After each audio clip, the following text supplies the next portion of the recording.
রহমানির রহিম।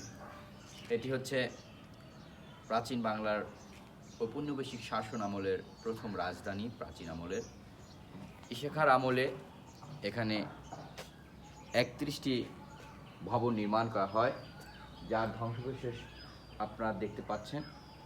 এদিকে আমার দিকে দেখেন, এই যে অংশগুলো এগুলো প্রায় 400 বছর পুরনো, এখনও অবিকলভাবে দাঁড়িয়ে আছে।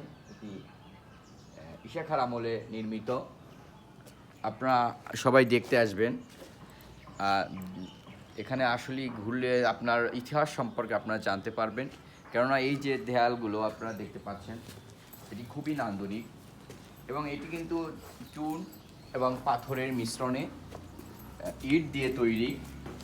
এই যে ভবনগুলো আপনারা দেখতে পাচ্ছেন, এই আপনারা এদিকে দেখলে খেয়াল করবেন যে আসলে এক একটি ভবনের যে ছাদ যেটাকে বলি আমরা এবং সিঁড়ি, সেগুলো কিন্তু ওই সময়ের আমলের অত্যন্ত গুরুত্বপূর্ণভাবে নির্মাণ করা হয়েছিল। ধন্যবাদ সবাইকে।